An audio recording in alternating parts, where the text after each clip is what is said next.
Bonjour la famille, c'est une joie pour nous de vous retrouver. C'est Joël et Emmanuel de Family First Ministry. Que la grâce et la paix de Dieu soient avec vous. C'est un grand plaisir de vous retrouver durant ce moment d'été où on a pris une pause, n'est-ce pas, pour pouvoir répondre aux questions des célibataires. Mais ne vous inquiétez pas, la série sur les bénédictions de la famille vont se poursuivre au mois de septembre. Amen. Alors, revenons sur nos questions par rapport aux célibataires. La troisième question, est-ce qu'il y a des bons critères pour pouvoir choisir une bonne conjointe, un bon conjoint?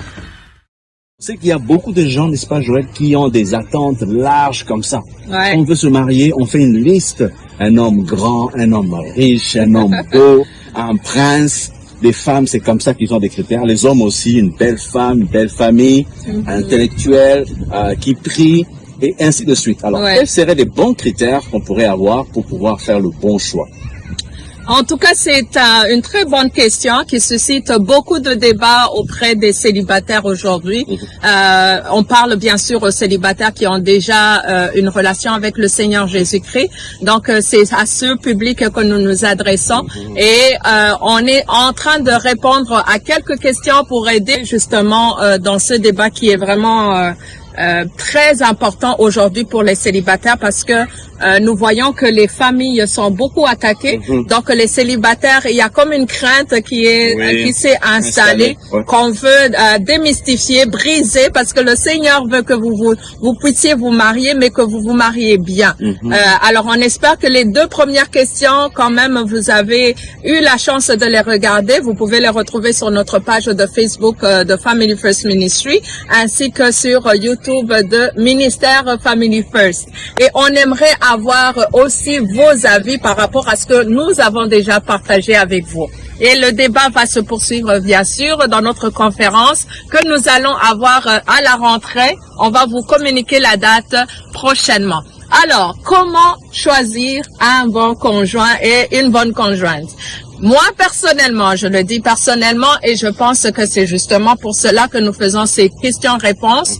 Moi, je pense que la première des choses, c'est d'abord être connecté à Dieu parce que c'est Dieu qui connaît celui qu'il a déjà prédestiné pour toi, ma chère sœur et cher frère. Parce que c'est le Seigneur lui-même qui va pouvoir te diriger ou te donner ce que ton cœur désire. Parce que ce que le cœur désire, ça doit être dans la volonté du Seigneur. Amen. Alors, déjà, avant même que tu sois né, le Seigneur avait déjà prédisposé une personne avec qui tu vas te marier parce que vous avez une mission ensemble, n'est-ce pas?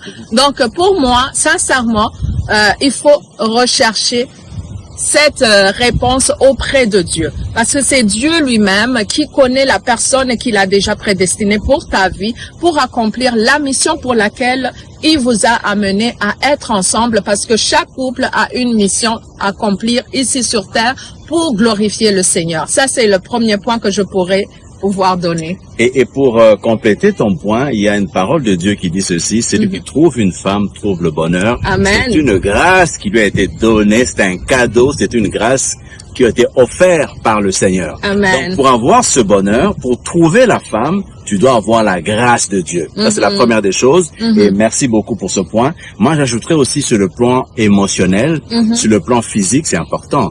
C'est clair que tu dois avoir une attirance avec la personne. Et ça m'amène à poser la question qui tue, là, surtout quand on parle des chrétiens, c'est « j'ai une prophétie, tu es ma femme ». Et écoute, ça peut être vrai, ça peut ne pas être vrai. Il faut valider avec le Seigneur. Amen. Mais si une personne te dit, je veux t'épouser parce que Dieu m'a dit, et qu'il n'y a pas d'attirance physique ou un accord crochu, comme on dit, émotionnel, des intérêts communs, ça pose problème. Il faut vraiment valider avec le Seigneur par rapport à ça, parce que on en a entendu beaucoup auprès des sœurs, beaucoup auprès des frères, que le Seigneur leur a dit, il y a une prophétie qui est sortie, et c'est très délicat comme situation.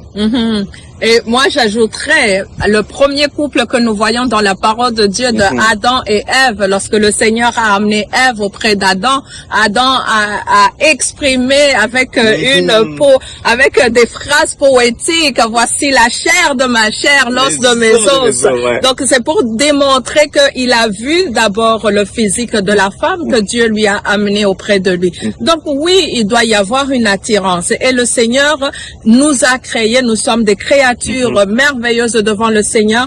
Et il sait que la vue aussi est important. Alors, le genre de dire qu'un homme de Dieu ou une femme de Dieu vous a prophétisé que vous êtes supposés être ensemble, on voit beaucoup et on entend beaucoup de témoignages des personnes qui sont entrées dans ce genre de prophétie et aller dans le mariage et après s'apercevoir que non, on n'était pas fait pour être là. Alors, donc, c'est important l'aspect aussi physique, émotionnel, connecté dans sur tous les émotionnellement, physiquement et spirituellement. Pour bien choisir, c'est vraiment être rassuré que cette personne a une relation intime avec son Seigneur. Excellent. Avoir le fruit de l'esprit qui va démontrer au fait dans votre moment de fiançailles, tu vas pouvoir voir est-ce que cette personne vraiment démontre qu'il a une relation intime avec Jésus-Christ. Est-ce qu'il y a le fruit de l'esprit dans cette personne? Est-ce qu'il y a la joie? Il y a la paix? Il y a la maîtrise de soi? Tous les fruits de l'esprit que nous voyons dans Galates 5, versets 22 et jusqu'à 23. Donc, c'est important de prendre le temps d'examiner, d'étudier cette personne pour voir vraiment si cette personne aime Jésus plus qu'il m'aimerait. Il doit placer Jésus-Christ à la première de placement de relation. Aimer Jésus plus que il pourrait t'aimer toi. Parce que plus il va aimer son Seigneur, plus il va savoir comment t'aimer. Excellent. Et ça sont des très bons